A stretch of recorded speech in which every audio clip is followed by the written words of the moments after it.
Hello everybody, I'm Mike Howroyd. I'm from the Sustainability Service at the University and I'm here to talk about anaerobic digestion at the University of Leeds. It's a project that we've started a couple of years ago really, and we're just sort of going through the process now.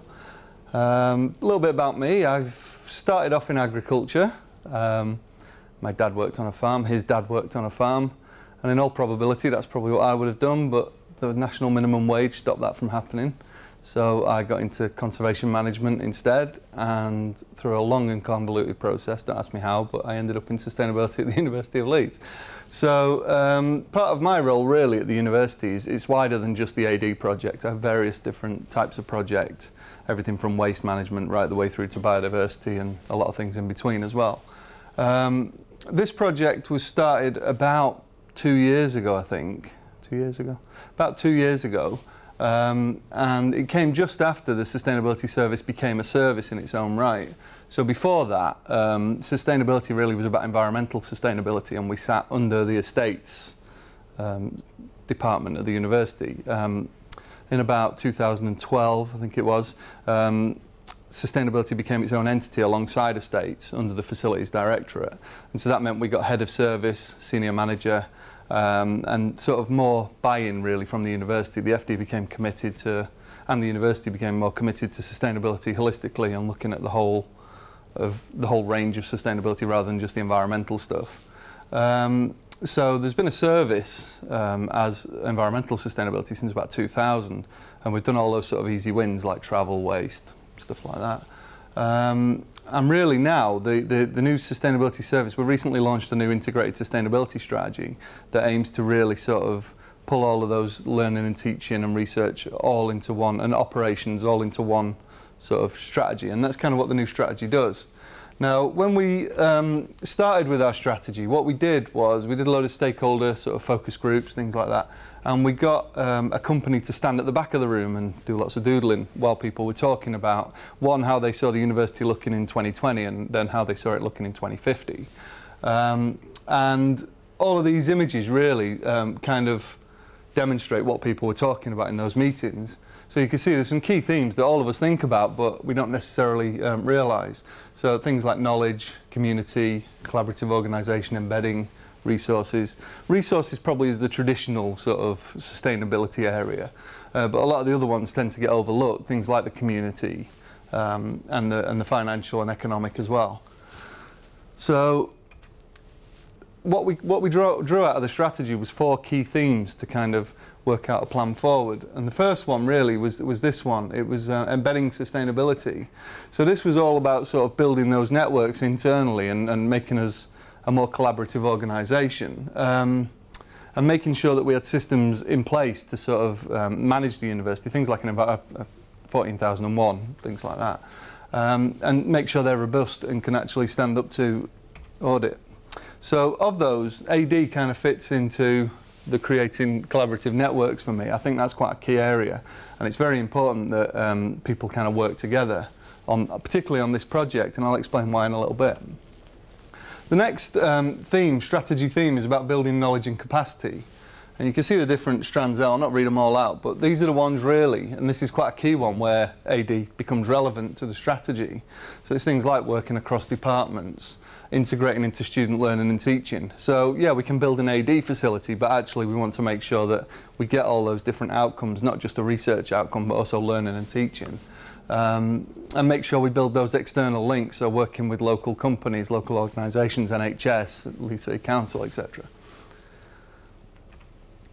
The third strand really of the strategy is this positive partner in society, and this very much comes down to that sort of community element and how we see ourselves within the community of Leeds.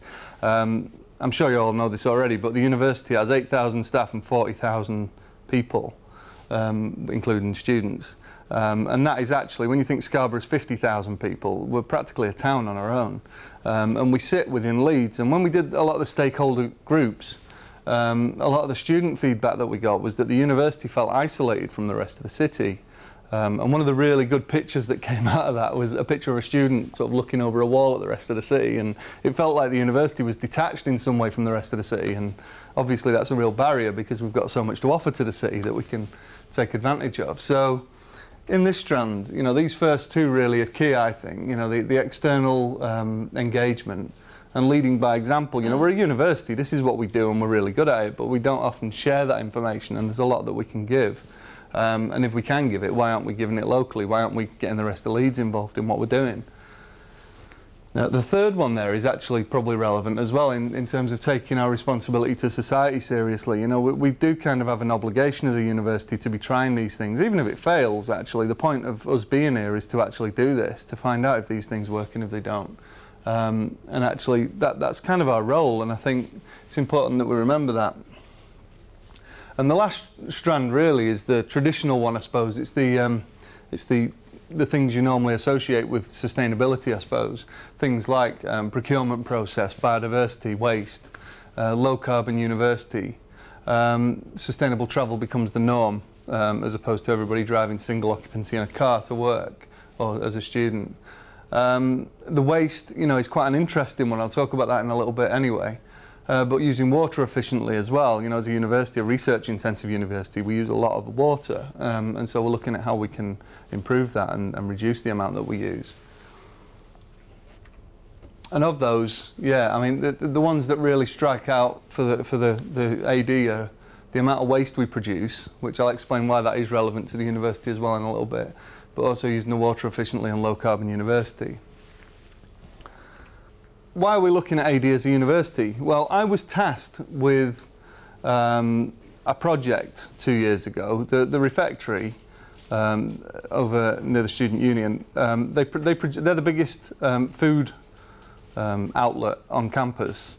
They produce approximately anywhere between 3.5 and 5 tonnes of food waste a month, which doesn't sound a lot, but actually it's quite a lot for any one place on campus.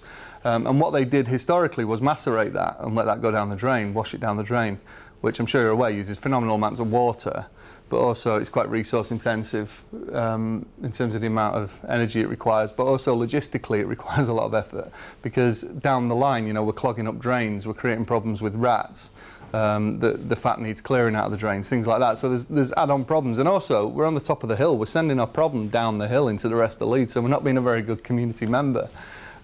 So we you know, there's loads of reasons why we didn't want to macerate, but that's also the cheapest option to fix. Now, 2 years ago, this system broke, the macerator broke, and they had a decision to make. Should they buy a new one, or should they explore options? So I was tasked with looking at what that might look like. So I went away and did a bit of research, and I knew nothing about AD really. I knew about it as a concept, but that was about it.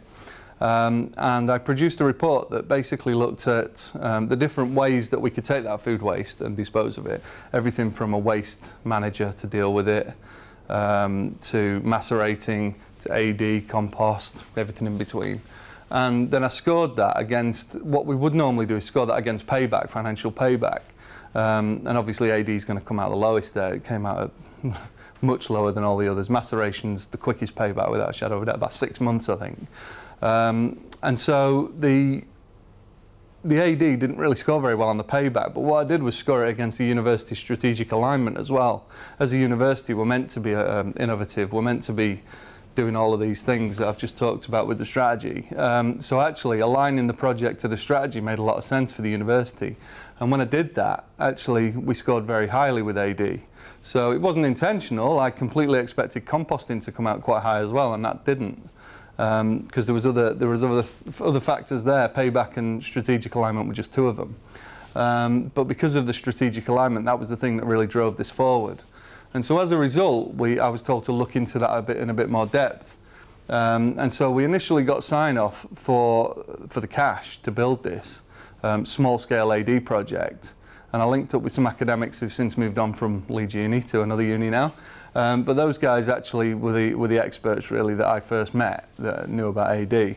And they worked out all the calculations, we met with suppliers, and the idea really, the goal of this was to get a small scale AD in an urban setting So AD's been done massively on farms and out in the countryside, but actually the real strategic benefit of this was proving that you could do this in the middle of a city.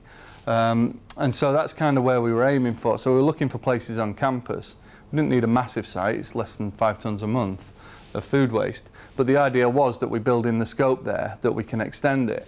And another way that this works as well, really, as a concept, is it feeds into the Living Lab. So in Leeds, there's a wider Leeds Living Lab group, and there's a University Living Lab group as well. And the point of this group really is to take I suppose, an operational function on campus, so in this case, food waste, and actually turn that into research opportunities, learning and teaching, community benefits, and also research. So that's pretty much what this did, and that's kind of where we were. We were looking for sites around campus. And the first 3 initial sites looked great, but they got turned down. And so we threw another 20 at them, and they're all sort of been turned down. But it's quite difficult because with AD, as I'm sure you're aware, it doesn't look like the most pretty thing, and it doesn't look like the most exciting thing when it's all running. It's just essentially a big tank that doesn't really do very much. So it was quite difficult to convince people that this is going to make us look like a world-class university, just to have a great big tank in the middle of campus. So, you know, we've said, you know, even with a certain amount of cladding around it, it needs to look like what it is, and not lose that, but at the same time be functional and operational. So we need to consider access and not put it on top of major sort of electrical wires, things like that on campus, of which there's more of them on campus than I ever realised. So that's kind of where we're at with it. And I've kind of explained what we want to achieve with it, really. It's about sort of putting us on the map, really. The original intention of this was for us to be the first northern sort of city to really go for this. And it still is, really. I think we're still trying to do that. And it's just getting through these initial barriers. So, and they are quite small barriers. I mean, one of the main ones at the moment is there's a new campus master plan coming, and this is going to change the look of the campus probably for the next 20, 30 years. So a lot of what we're doing has to fit into that wider plan for the university. But also the council, you know, a couple of the sites that we wanted to put on a conservation area, and they wouldn't budge on that. A couple of them have been recently nominated because they've got protected trees in there, so we can't put stuff in there. And the areas that the council are coming back with are places like car parking areas, which creates a whole new can of worms on campus, as you probably appreciate. So it's quite difficult to actually find this site and get people to buy in from estates and from residences and etc. So they're the kind of barriers that I'm facing at the moment with this. But we'll get there. We'll find a site. It's just about sort of finding a site that works in the inner city, because we could easily plant an AD up at Wheatwood or at Devonshire Hall, and I'm sure that would be fine. But if we did that, it'd miss the point of why we got this funding in the first place. You know, it's really about sort of getting a small-scale AD plant in the middle of the city and proving that it won't smell, that it won't make much noise, that people could live with it, and that there'd be no rats around it all the time. So, but convincing people of that is not an easy process. So the wider benefits of it, I've talked about this a little bit already. The wider expansion across the city, I mentioned earlier we were looking at sort of becoming the first northern city to do this. It's been done in London a little bit. And really it was about sort of us sort of leading the way as a university. So, you know, we put the first small-scale AD on our campus, and then we look at how we can link that with the NHS, with Leeds City Council, with businesses, and actually use what we've learnt to inform that so that we can make a really strong network across Leeds, maybe across the whole of the north of England. And currently I know Manchester are looking at this, Sheffield are now looking at this, Bradford are looking at this. So, you know, we're not on our own. This has potential to be a really promising sort of project. The digestate itself, Wheatwood Sports Pavilion have actually said those guys would take the digestate and trial it for us. So there's potential for even more research off the back of that, both as dried digestate and the slushy, horrible stuff. And they're happy to do that. They spend a phenomenal amount on fertiliser every year. So they're very keen to do that, in fact. But there are, again, logistical issues with that. We have to move the waste up to Wheatwood, how we do that, how that staff cost works, etc. But like we were saying before about the community elements, you know, there's so much we can give to all the local schools and colleges and places like that where they don't necessarily have a massive budget, but they might want to do a little project or link up to a project. And working with the University of Leeds, I don't need to tell you, that would be fantastic for somebody's CV if they were just at college. And actually, why shouldn't we be given those opportunities? Again, that's what we're here for. We're there to do that. And actually share that knowledge, you know, actually not just sort of slap a patent on it and hide it away for 20 years. Actually, you know, use this knowledge, share this knowledge, get it out there, get it used.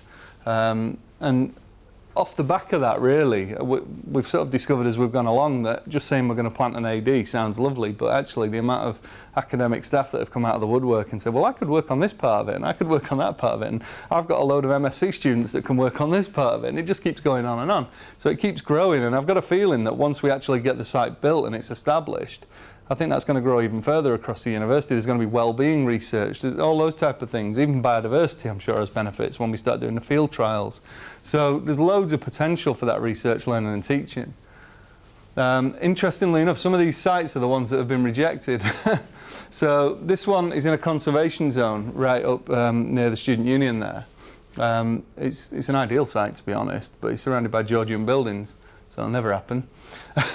This one is the Griffin Sports Centre. This initially was one of our first sites that we chose because there's a car park just at the side of it that's not used anymore.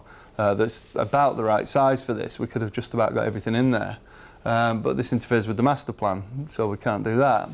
The one at the top there is Central Village. I don't know if you're familiar with the site, but as you go from the edge through the barrier over the little bridge over the ring road, just on the left-hand side there's a big green area. And that area has recently been protected to the hilt. You can't do anything on there. But what the council said off the back of that one was the Edge car park is nearby, and there's potential to maybe put it there. So again, we need to have those conversations, and that's kind of where I am now at the moment. You know, I mean, there are sites on campus, but we need to get around these other issues. And car parking in itself is an issue, but even more so at the moment because car parking is restricted because of the new multi-storey car park. And then once we build the new innovation centre on the other side of that car park, we actually have a net loss of car parking spaces on campus overall. So there's a real desire not to lose any more car parking than we need to. So it's a really difficult argument to put forward. So like I say, at the moment we're in those conversations with the states, and hopefully we'll find a compromise. It's just we want to move a bit quicker than we are doing, really. The picture there is actually, I went down to the ADM Biogas conference a couple of years ago, and that's just a CHP in there, but I like the idea of it, you know, that it was kind of quite visual, and at the same time it was containerized, so it was secure, but you could use that as almost like a visual idea. So that's kind of where, when we started looking at the suppliers, people were coming out of the woodwork that could provide containerized AD systems. And sort of daisy chain them along so you could make them all visual and at the same time open and expose, so you could talk children through the process, because it would be quite linear rather than it all being sort of squashed into one area. We could actually play around with the space a little bit, and that actually works well with the estates plans, that actually we're not limited to one square block of land. We could work around different areas. So yeah, that's kind of what I'm imagining as one of the potential ideas for the site that makes it look quite pretty. And that's me. And what sort of capacity will the plant have? Well, initially we looked at 5 tonnes of food waste a month. But what we realised was it's probably closer for the majority of the year to 3.5 tonnes a month. So initially we're looking at installing a plant that's capable of dealing with 3.5 tonnes a month, but we're looking for a site where we can expand that as a modular sort of thing, so we can put extra on there as and when we need that extra capacity, if we need that extra capacity. I'm hoping that once we've got this on site, we could actually extend the capacity and maybe look at the whole campus, look at all the food outlets. You know, we get rid of a phenomenal amount of food waste that goes to AD in Doncaster at the moment. So yeah, it would be great if we could get the whole campus in, but we have to just make this small step first and prove that it works.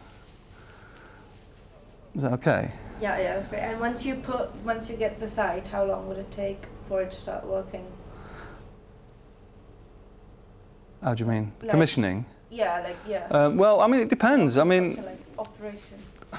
I don't know. I don't know. I mean, it depends very much on how the academics decide they want to use it. The idea really is here that we, as the university, core university, I say we because we're kind of all part of the same university, but the facilities directorate provide the facility, and then the hope is that academic staff and students will use that. Academics will lead on that use, and they will train up in turn technicians at the university who can look after it. Because it's not the sort of thing I think you could just employ people for, because the skills aren't out there at the moment. So the idea would be that the academics long term would train up staff. But anything up to a couple of months, I would have thought. Okay. Yeah? Can I ask what you intend to do with the biomethane that you're going to get? Yeah, well, there's two options we've been exploring. One is that we put it through CHP and we get the feed in. If we do that, it's about a 15-year payback. The other option is we just use, I think you have to put it through some sort of scrubber, and then we can use that in vehicles. And that is the other option, really. And is that any more attractive, do you know, in terms of payback? Or? Not really. No, I think the feed-in is the best way, really. Also, I think the university, the problem we have with the university for CHP is because we've got the main CHP on campus, we get the reduced rate of electricity and heat anyway. So anything we generate is going to be tiny, but we can't really use the heat because to plumb that sort of system into the main university system wouldn't really work. So there's potential to lose the heat there as well. So although the feed-in is probably the best way of dealing with it, it's not necessarily. But I believe there are renewable heat incentive bits of pieces of money that we could probably get from the heat. But obviously we'll look at that nearer the time once we know what they'll let us have. And do you know how economical it is to actually getting a lot of food waste from other sources? I mean, does it have to be really, really close to the AD site to make it viable, if you like, to bring it in? Or you know, is there a radius of half a mile where it comes? Not really, no. I mean, I think that, we've got staff at the university who regularly go out to the Ring Road, to Wheatwood, to Oxley Hall, to Devonshire.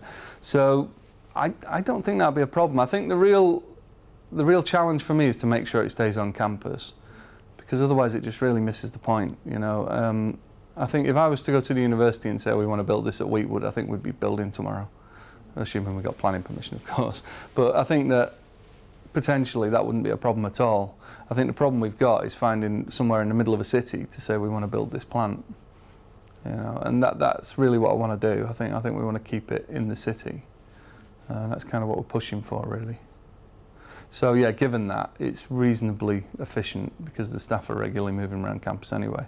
It'd just be a case, it's probably about a wheelie bin a day or so of food waste. So it's not that onerous a task. So used for human waste, like what you get from the toilet? Yeah, it could be, yeah. Would you consider merging the two? Probably not. I don't know. I mean, if the academic interest is there, I'm sure that's something that could be looked at, yeah. I mean, the idea is really that this is a research platform for funding and for research and development. So if there was an academic interest there and somebody wanted to try that out, that would be exactly what it's built for. So, yeah. More likely the animal waste from the farm. Yeah. Yeah. But there's no reason why you couldn't research that if you wanted to. If you had a strong enough case, I'm sure that could happen. I was just wondering if you have like a drawing of the plants. Yeah, we've got some drawings, but are they like? Nothing's fixed. I mean, the money's there. We've got tender documents ready to go out. We're ready to go with this. All we need, you know, we'll have to put in planning permission, and that could take anything up to 12 months, and certain permits we need to get and things like that. But within 12 months, we could be there. We just need this site signing off. As soon as the site's signed off, we can get going with it, really. This really is the stumbling block at the moment. You said, do you think there is the drive within the university to find a site? Yeah. Yeah. I think with the new sustainability strategy as well behind it, I mean, that's been signed off by the VC, or it will be at the next council, that will be a big drive behind it. Yeah, I think the university, yeah, we're very keen on it. We kind of need to do it, really, I think, purely from a reputational point of view, if I'm honest. As a university, you know, we've kind of committed to the living lab in Leeds and at the university, and I think we've kind of said this is going to come about. There's been a lot of interest in this. It would be a real shame, I think, for the university not to keep this going. So I think, but also I think the interest is there, particularly in this faculty. You know, loads of people have come out of the woodwork and said, well, I can do this with it and I can do that with it. But also collaboration as well with other universities and other academics. I think the potential for this is massive. We just need to get it built. I think the council's quite keen as well, because they quite like the idea of a network of small scale across the city managed centrally. Yeah. And they seem to be very keen on Yeah, and a lot of the small businesses are quite open to it. Like Queen's Hotel were quite keen on it last time I spoke to those guys. You know, the interest is there. You know, you just have to prove that it works, and so we kind of need to make that first step for them. So yeah, but as a university, I think we're committed. It's just making sure it fits with everything else the university wants to do as well.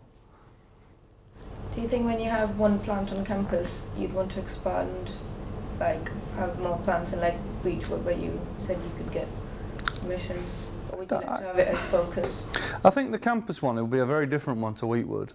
I think the campus one is definitely a small-scale urban AD. That's kind of what it is. If we put one at Wheatwood, it would have a very different, I think, function. Size might be the same, but actually you don't have the same issues with smells, with noise, with vermin.